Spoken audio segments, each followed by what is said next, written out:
اور ہاں رضائے مصطفیٰ کانفرنس کے نام سے منسوب ہے. میں اصلاحی طور پر چند ایک باتیں آپ حضرات کے گوشے گزار کرنے جا رہا ہوں. اللہ تبارک و تعالیٰ فرماتا ہے اے ایمان والو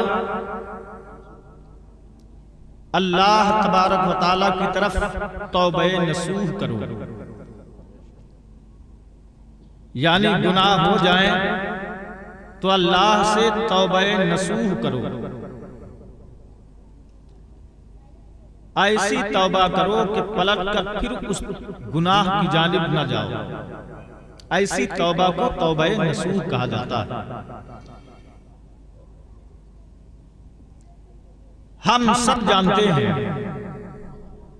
کہ ایک دن مر کر قبر میں جانا ہے، قبر سے اٹھنا ہے، رب کی بارگاہ میں حاضری دینا ہے، اور وہاں فَمَنْ يَعْمَلْ مِثْقَالَ ذَرَّةٍ خَيْرًا يَرَهُ وَمَنْ يَعْمَلْ مِثْقَالَ ذَرَّةٍ شَرًّا يَرَهُ کے ارشاد کے مطابق ذرے ذرے کا حساب کتاب ہوگا. لیکن جب انسان گناہ کرتا ہے، گناہ سے توبہ بھی کر لیتا ہے، تو اللہ کے نبی صلی اللہ علیہ وسلم فرماتے ہیں کہ التائب من الذنب کمن لا ذنب لہ. گناہگار جب گناہوں سے توبہ کر لیتا ہے تو اللہ تعالیٰ گناہ کرنے والے بندے یا بندی کو گناہوں سے ایسا پاک فرما دیتا ہے جیسے کہ اس نے گناہ کیا ہی نہیں. یا یوں کہیے کہ گناہوں سے ایسا وہ انسان پاک ہو جاتا ہے جیسے آج ہی ماں کے پیٹ سے پیدا ہوا. اے مسلمانوں، مسلمان ہونے کے ناطے مرنے سے پہلے اپنا حساب کرو، اپنا محاسبہ کرو، گناہوں سے توبہ کرو، بری باتوں سے رکو، کسی کا حق مت مارو، اللہ رب العزت کی بندگی کرو. اسی میں ہماری اور آپ کی بھلائی ہے. اس لیے کہ مرنے کے بعد ہمیں اور آپ کو جس دنیا کے اندر داخل ہونا ہے اسے عالم برزخ یعنی قبر کی دنیا کہا جاتا ہے. اور یہ قبر کی دنیا اچھی بھی ہے اور بہت خراب بھی ہے. یا تو یہ جنت کی کیاریوں میں سے ایک کیاری بنتی ہے، یا پھر قبر جو ہے جہنم کے گڑھوں میں سے ایک گڑھا بن جاتی ہے. اگر ایمان پر خاتمہ ہوا، اعمال اچھے ہوتے ہیں، تو مرنے کے بعد جہاں تک نگاہ کام کرتی ہے ایک عالیشان محل اس کی قبر جو ہے نظر آتی ہے. سبحان اللہ. اور اگر اعمال اچھے نہ ہوئے اور خاتمہ بالخیر نہ ہوا تو پھر جان جائیے کہ جہنم میں جانے سے پہلے ہی اس کی قبر جہنم کے گڑھوں میں سے ایک گڑھا بن جاتی ہے. قبر کی منزل ایسی نازک منزل ہے. اللہ اللہ، حضرت عثمان غنی رضی اللہ تعالیٰ عنہ کا مقام کتنا زیادہ بلند و بالا ہے کہ نبی کی دو صاحبزادیاں یکے بعد دیگرے عثمان غنی کے نکاح میں ہیں. اللہ کے نبی کے داماد ہیں. سرکار سے 2 مرتبہ جنت خرید لی عثمان غنی نے. عثمان غنی کا مقام و مرتبہ یہ ہے کہ اللہ کے نبی فرماتے ہیں کہ عثمان یہ روز محشر وہ مقام رکھے گا کہ میرے عثمان کی بدولت 70,000 جہنمی مسلمان جنت کے حقدار ہو جائیں گے. بلا حساب و کتاب جنت میں جانے والے صحابی عثمان غنی ہیں. اور نبی کریم علیہ السلام کے بڑی قریبی صحابہ میں آپ کا شمار ہے. دنیا ہی میں جنتی ہونے کی بشارت اللہ کے نبی نے آپ کو دیا ہے. لیکن جیسے ہی عثمان غنی کے سامنے قبر کا ذکر ہوتا تھا اور قبر کا تذکرہ ہوتا تھا تو قبر کا ذکر ہوتے ہی عثمان غنی کے رونگٹے کھڑے ہو جاتے تھے. آپ کی آنسو اس قدر نکلتے تھے کہ آپ کے ریشے مبارک یعنی داڑھی سے آنسوؤں کے قطرات ایسے ٹپکتے تھے جیسے وضو کرنے کے بعد وضو کے پانی کے قطرات داڑھی سے ٹپکتے ہوں۔ کمزوری کا عالم یہ ہوتا تھا کہ کئی دن تک کام کرنے کے قابل نہیں رہتے تھے۔ جب آپ سے پوچھا جاتا تھا کہ قبر کا ذکر ہوتا ہے تو آپ ایسے خوف زدہ ہو جاتے ہیں کہ سارا بدن زرد پڑ جاتا ہے، آپ کے رونگٹے کھڑے ہو جاتے ہیں، آپ کام کرنے کے قابل کئی دن نہیں رہتے۔ آپ تو نبی کے داماد ہیں، آپ بخشے بخشائے ہیں، آپ بلا حساب جنتی ہیں، نہ جانے کتنے گناہگار آپ کی وجہ سے جنت کے حقدار ہوں گے۔ آپ تو نبی سے جنت کے خریدار ہیں، آپ کے بارے میں قرآن و حدیث آپ کا خطبہ پڑھ رہا ہے تو عثمان غنی فرماتے تھے کہ جو مقام و مرتبہ رسول اللہ کے صدقے اللہ نے مجھے عطا فرمایا ہے یہ اس کا شکر ہے، فضل ہے، کرم ہے، احسان ہے، لیکن اے نبی کے صحابہ سن لیجئے، یہ قبر کی دنیا بڑی نازک دنیا ہے۔ میں نے اللہ کے نبی سے سنا ہے کہ آخرت کی منزلوں میں سے پہلی منزل قبر ہے، مرنے کے بعد اگر انسان قبر کی منزل میں کامیاب ہو جاتا ہے تو آخرت کی ساری منزلیں اس کے لیے آسان ہو جایا کرتی ہیں۔ اس لیے جب قبر کا ذکر آتا ہے تو رونگٹے کھڑے ہو جاتے ہیں اور میرا سارا بدن زرد اور پیلا ہو جاتا ہے۔ اے مسلمانوں، دعا کیجئے کہ اللہ تبارک و تعالی ہم سب کو مرنے کے بعد قبر میں آسانی مرحمت فرمائے۔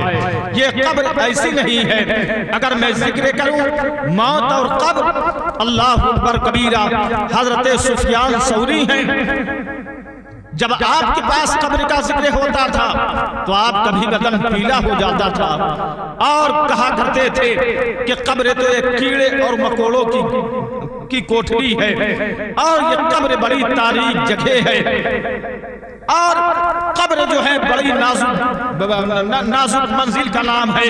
اللہ اکبر کبیرہ، یہ قبر کوئی ایسی قبر نہیں ہے جو ہر سب کی قبر ایک طرح ہو۔ اللہ اکبر، تھوڑی سی بات میں پکڑ ہو جاتی ہے۔ اچانک آج آپ حضرات کے سامنے میں قصے سناؤں گا، صرف 2 قصہ، صرف اپنی اصلاح، آپ کی اصلاح کے لیے۔ ہم لوگ بڑے پیر رضی اللہ تعالیٰ عنہ کے ماننے والے ہیں۔ بغداد شریف بڑے پیر رضی اللہ تعالیٰ عنہ کا شہر ہے جہاں پر رحمتیں برکتیں آج بھی طواف کرتی رہتی ہیں۔ سردار اولیاء سرکار غوث اعظم رضی اللہ تعالیٰ عنہ کے مقدس شہر کے اندر جو مشہور قبرستان ہے، اس قبرستان کا نام باب العجز ہے، یا دوسرے حرکت کے ساتھ پڑھیں تو باب العجز کہہ لیجئے، دونوں طرح سے ٹھیک ہے۔ بغداد شریف کا مشہور و معروف قبرستان باب العجز ہے۔ اسی بغداد شریف کے اندر ایک شخص رہتا تھا، جب بغداد شریف میں کسی کے انتقال کی خبر سنے تو سب سے پہلے اس کے گھر جاتا تھا، تعزیت نامہ پیش کرتا تھا، وہیں بیٹھا رہتا تھا، مردہ نہلایا جاتا تھا، یہ شخص وہاں پر جمگٹھا لگائے بیٹھا رہتا تھا، یہاں تک کہ جنازہ اٹھتا تھا یہ شخص ساتھ میں ہوتا تھا، کنڈا بھی دیتا تھا، مٹی بھی دیتا تھا، نماز جنازہ میں بھی شامل ہوتا تھا۔ لیکن جب مردے کو قبر کے اندر دفنا کر واپس آنے لگتے تھے تو یہ شخص اسی نئی قبر کے سرحانے اپنی لاٹھی گاڑ دیتا تھا۔ یہ مسلمان تھا اور کفن چوری کرنا اس کا پیشہ بن چکا تھا، اس کا کاروبار بن چکا تھا، غرض کے ہر میت میں شامل ہوتا تھا، مردے کو ننگا کرتا تھا، کفن لیتا تھا، بغداد کے بازار میں بیچتا تھا، اس کا جو مال ملتا تھا یہی مال اس کے اور اس کے بال بچوں کے زندگی بسر کرنے کا گزارا بنتا تھا۔ ایک دن بغداد شریف کے اندر اللہ کی ایک ولیہ کا انتقال ہوا، معمول کے مطابق یہ کفن چور پہنچا، غسل کے بعد نماز جنازہ میں شریک ہوا، میت کو کندھا دیا، دفنانے میں برابر کا شریک رہا، جب سب کے سب دفنا کر واپس آنے لگے تو ایک کفن چور اس ولیہ کی قبر کے سرحانے اپنی لاٹھی گاڑ دیا، چونکہ رات کے گھٹا ٹوپ اندھیرے میں اسے آنا تھا، کفن لے جا کر بغداد کے بازار میں بیچنا تھا۔ بھوکے بال بچے اس کی آمد کا انتظار کر رہے تھے۔ واپس آ گیا۔ بغداد میں جب سورج ڈوبا، ہر طرف سناٹا پھیلا، ہو کا عالم طاری ہوا، سارا بغداد خرگوش کی طرح میٹھی نیند کے مزے لینے لگا۔ تو یہ معمول کے مطابق کفن چور بغداد کی بستی سے نکل کر کے قبرستان کی اور جاتا ہے۔ کیسا جیرا رکھنے والا یہ چور تھا! گھٹا ٹوپ اندھیرے میں مردوں کے بیچ میں جانا، مردے کو ننگا کر کے کفن چرانا بھاری جگرے کا کام تھا۔ یہ پھاوڑا رکھا، قبرستان پہنچا، دیکھا لاٹھی کو ایک طرف کھینچا، پھاوڑے سے پوری قبر کی مٹی الگ کیا اور اندر کود گیا، بنگے ہٹا کر کے جب اس نے سوچا لاؤ صندوق میں رکھی لاش سے میں کفن کو کھینچ لوں اور کام کر کے میں راتوں رات جاؤں اسے بیچ لوں، لیکن جیسے ہی وہ ہاتھ بڑھایا تو وہ قبر خالی پایا۔ اس نے کہا یہ کیا ہوا؟ کہیں رات کے اندھیرے میں دوسری قبر تو نہیں کھود ڈالی؟ لیکن پھر ذہن کے اندر خیال آتا ہے گڑی ہوئی لاٹھی کا نشان بتلا رہا ہے قبر وہی نئی نویلی ہے۔ پھر مردہ کہاں چلا گیا؟ اس قبر کے مردے کو کیا ہو گیا؟ کہتے ہیں کہ بس وہ سے آؤ سوجھا نہ تاؤ، قبر کے صندوق میں کود پڑا۔ قبر مردے سے خالی ہے، مثل مشہور ہے جو اندہ یا بندہ، ڈھونڈنے والا پا ہی لیتا ہے۔ رات کے اندھیرے میں خالی قبر کی صندوق کے اندر وہ لڑکی کو ڈھونڈ رہا تھا کفن چرانے کے لیے۔ اچانک اس کے ہاتھ کی انگلی ایک کھڑکی میں لگتی ہے، جیسے ہی اس کی انگلی سے کھڑکی لگتی ہے پکڑ کر کے اس نے کھڑکی کو اپنی جانب کھینچا۔ جیسے ہی کھڑکی کو اپنی جانب کھینچا پلہ کھل گیا، سامنے سے ایک فوکس آ رہا تھا، ایک روشنی آ رہی تھی، ایک نور پھوٹ رہا تھا۔ اس نے کھڑکی سے جھانک کر کے دیکھا سامنے ایک خوشنما باغ ہے، طرح طرح کے پھلدار درختیں ہیں، چشمے ہیں اور طرح طرح کی کیاریاں ہیں۔ یہ کفن چرانا بھول گیا، کھڑکی سے اسی کیا کہتے ہیں کہ گلستہ کے اندر باغ کے اندر کود پڑا۔ یہ اسی باغ کی سیر کر رہا تھا، کیا دیکھتا ہے اسی باغ کے بیچوں بیچ ایک نورانی تخت بچھا ہوا ہے، تخت پر نورانی کرسی بچھی ہوئی ہے، کرسی پر کوئی نورانی لباس پہنے ہوئے ہے اور جیسے کوئی جھوم کر کے قرآن عظیم کی تلاوت کر رہا ہے۔ کہتے ہیں مدہوشی کے عالم میں یہ کفن چور اسی باغ کے بیچوں بیچ اسی تخت کی جانب بڑھتا ہے۔ جب قریب پہنچا تو کیا دیکھا؟ بیچ میں تخت ہے، تخت پر کرسی ہے، کرسی پر کوئی عورت ہے جھوم کر کے قرآن عظیم کی تلاوت کر رہی ہے۔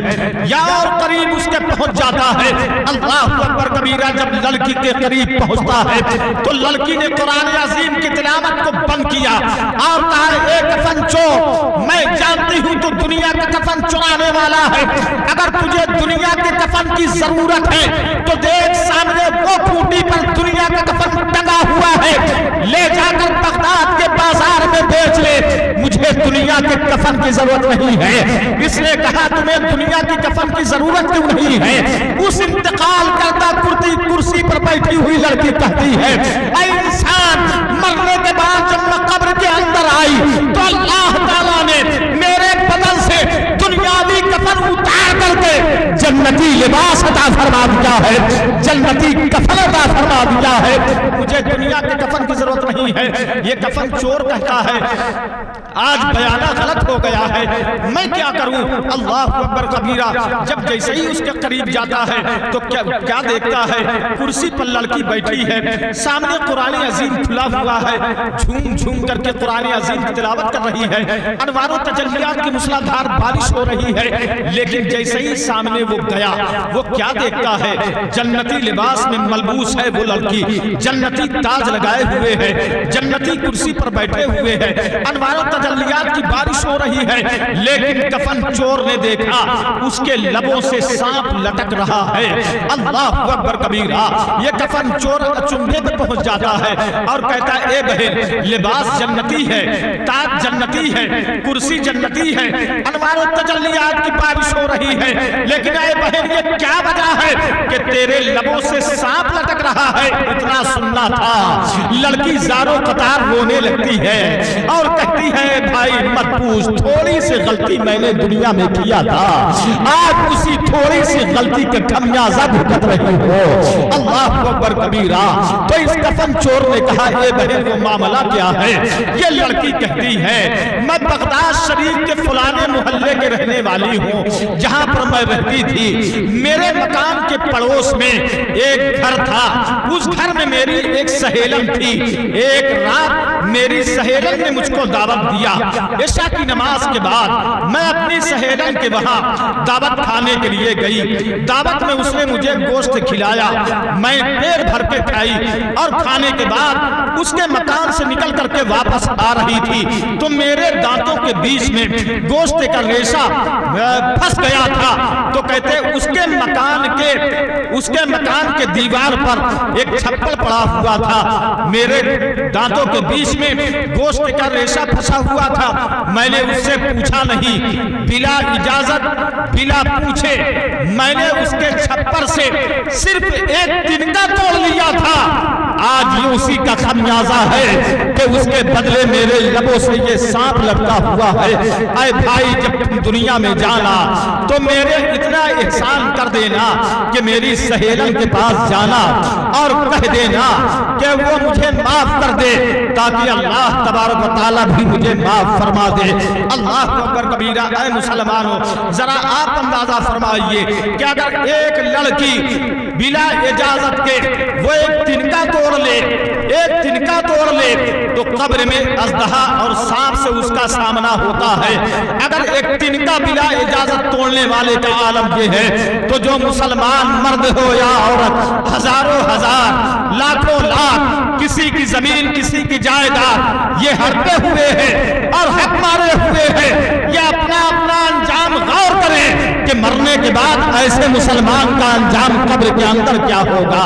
اے مسلمانوں اس سے پہلے کہ موت آئے تم قبر کے آگوش میں جاؤ اور اللہ کے عذاب سے تمہارا سامنا ہو۔ اے مسلمانوں جس کا جو حق ہو اسے واپس کرو، واپس کرنے کی طاقت نہ ہو تو آپ اس سے معافی مانگو اور اللہ سے توبہ نصوح کرو، امید ہے کہ اللہ تبارک و تعالیٰ تمہاری خطاؤں کو معاف فرما دے گا۔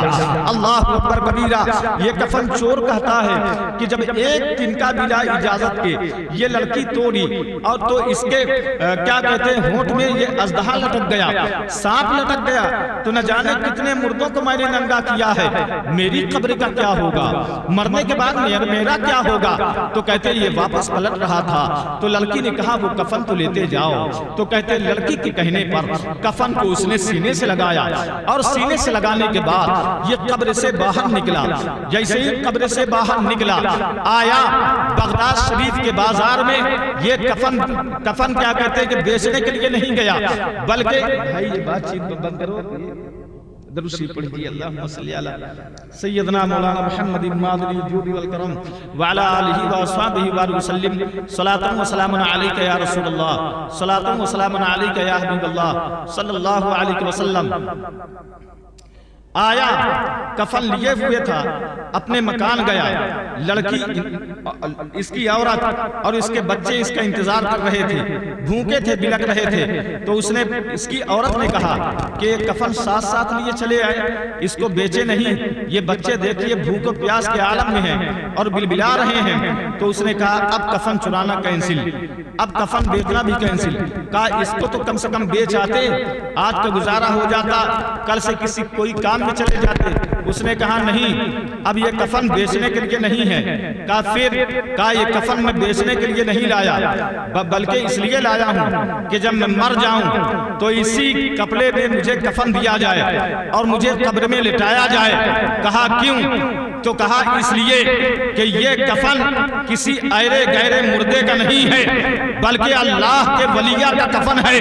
میرا عقیدہ ہے جیسے اللہ کا ولی یا اللہ کا محبوب ہوتا ہے، اللہ کے ولی سے نسبت رکھنے والی چیز ہر چیز بھی اللہ کو محبوب ہوتی ہے۔ میں خطا کار صحیح اس یا شعار صحیح، میرا عقیدہ یہ ہے کہ اللہ کے ولیہ کا پیرہن ہے، اگر میں اسے پہل کر کے قبر میں جاؤں گا تو امید ہے اللہ اسی کپڑے سے مجھ پر رحم فرمائے گا، مجھ پر کرم فرمائے گا اور میری قبر میں مجھے راحت و سکون کی دولت میسر فرمائے گا۔ اللہ اکبر کبیرہ کہتے کہ یہ کفن رکھ دیا اور اس کے بعد اس لڑکی کی پڑوسن کے پاس گیا۔ اس نے کہا تمہاری کوئی سہیلن تھی جس کا انتقال ہو گیا؟ اس نے کہا ہاں۔ کہا تم نے دعوت دیا تھا، گوشت کھلایا تھا عشاء کی نماز کے بعد؟ اس نے کہا ہاں۔ کہا سنیے میں نے اسے عذاب میں دیکھا ہے، اس کے لبوں سے سانپ لپٹا ہوا ہے، اس نے تم سے معافی مانگی ہے، تم اسے معاف کر دو۔ یہ سہیلن بھی زر و قطار رونے لگتی ہے اور کہتی ہے مجھے تو خبر بھی نہیں تھی، مجھے کیا معلوم میری سہیلن اللہ کے عذاب میں ہوگی، وہ تو قرآن پڑھنے والی تھی، وہ نماز پڑھنے والی تھی، وہ رمضان کے روزے رکھنے والی تھی، وہ سچی تھی، وہ اللہ کی ولیہ تھی، وہ سیدہ فاطمہ زہرا کے نقش قدم پر چلنے والی تھی۔ میرا گمان تھا کہ وہ جنت کے خوشنما باغات میں سیر کر رہی ہوگی، لیکن تم نے اگر یہ کہا ہے کہ ایک دن کا بلا اجازت کے توڑ کر کے وہ اللہ کے عذاب میں گرفتار ہے تو گواہ ہو جاؤ میں نے اسے معاف کر دیا ہے، اللہ بھی اسے معاف کر دے۔ معاف کروانے کے بعد یہ کفن چور بغداد میں اپنے مکان کے اندر آ کر سو جاتا ہے۔ دوسری رات جب آتی ہے جیسے ہی اس کو نیند آتی ہے کفن چور کو کیا دیکھتا ہے؟ وہی باغ پھر سامنے ہے، وہی تخت ہے، وہی کرسی ہے اور کرسی پر لڑکی بیٹھی ہے، قرآن عظیم کی تلاوت کر رہی ہے، ہونٹوں سے سانپ بھر چکا ہے، پہلے سے زیادہ انوار و تجلیات کی بارش ہو رہی ہے، لبوں پہ مسکراہٹ ہے۔ یہ کفن چور کہتا ہے اے بہن اب کیسی گزر رہی ہے؟ وہ عورت کہتی ہے اے بھائی تمہارا احسان ہے، جب تک سہیلن نے مجھے معاف نہیں کیا اس وقت تک میرے لبوں سے سانپ لپٹ کر ڈنک مار رہا تھا، جیسی سہیلن نے مجھے معاف کیا اللہ نے سانپ کو دور کر دیا ہے، اپنے انوار و تجلیات کی مزید بارش عطا فرما دی ہے۔ اللہ اکبر کبیرہ، اے مسلمانوں مرنے سے پہلے مرنے کی تیاری کرو۔ اس سے یہ بھی سمجھ میں آتا ہے کسی کی زمین ہڑپی ہے تو یہ سجدوں سے معاف نہیں ہو سکتی، کسی کو تھپڑ مارا ہے تو صرف استغفر اللہ سے معاف نہیں ہو سکتا ہے، کسی کا حق چھینا ہے، کسی کو گالی دیا ہے، کسی کی چگلی کھائی ہے، کسی کی غیبت کی ہے، کسی کی برائی کی ہے تو صرف توبہ سے معاف نہیں ہو سکتا۔ یا تو تم اس کے پاس جاؤ تھپڑ کے بدلے تھپڑ کھا لو، جتنا پیسہ چرایا ہے واپس کر لو، چگلی کیا ہے معافی مانگو، غیبت کیا ہے معافی مانگو، بہتان لگایا معافی مانگو۔ جب بندہ معاف کر دے گا تو اس کے بعد ہی اللہ معاف فرمائے گا، اور اگر تم نے ایسے معافی نہ مانگی تو ایک دو دن توبہ و استغفار نہیں، میں یہاں نہیں، تم خانہ کعبہ شریف کے پاس چلے جاؤ، حتیم میں مقام ابراہیم میں ایک دو رات نہیں ساری زندگی بیٹھے رہو، استغفر اللہ پڑھتے رہو۔ خدا کا قانون یہی ہے کہ جس کا حق مارا ہے جب تک وہ معاف نہیں کرے گا تمہارا خدا معاف نہیں کرے گا، جس پر بہتان اور تہمت لگائی ہے جب تک وہ نہیں معاف کرے گا تمہارا خدا معاف نہیں کرے گا۔ اس لیے مسلمانوں لین دین صاف کر لو، چگلی غیبت سے باز آؤ، جھوٹے اور بہتان تراشیوں سے باز آ جاؤ، کسی کی برائی کی ہو تو معافی چاہ لو، ورنہ یاد رکھو یہ 70 اور 80 سالہ زندگی میں تم قبر کی زندگی برباد کرنے والے ہو، تم اپنے سے جنت کو کھونے والے ہو، تم جہنم کو کیا کہتے کہ دعوت دینے والے ہو۔ اے مسلمانوں آج ہمارا معاشرہ کہاں چلا جا رہا ہے؟ اللہ کے نبی صلی اللہ علیہ وسلم نے دیکھا تھا ایک مقام پر کہ کچھ لوگ ہیں جن کے ہونٹ اوپر رکھے ہوئے ہیں اور جن کے نیچے کا ہونٹ یہ قدم پر رکھا ہوا ہے اور ان کی آنکھیں نیلی نیلی ہیں، چہرے کالے کالے ہیں، وہ شدت پیاس سے جب پانی پانی مانگتے ہیں اللہ کے نبی نے فرمایا جب پانی پانی مانگتے ہیں تو سامنے دوزخ کے پیالے رکھے ہوئے ہیں اور اس دوزخ کے پیالے میں دوزخ کا پانی رکھا ہوا ہے، بلکہ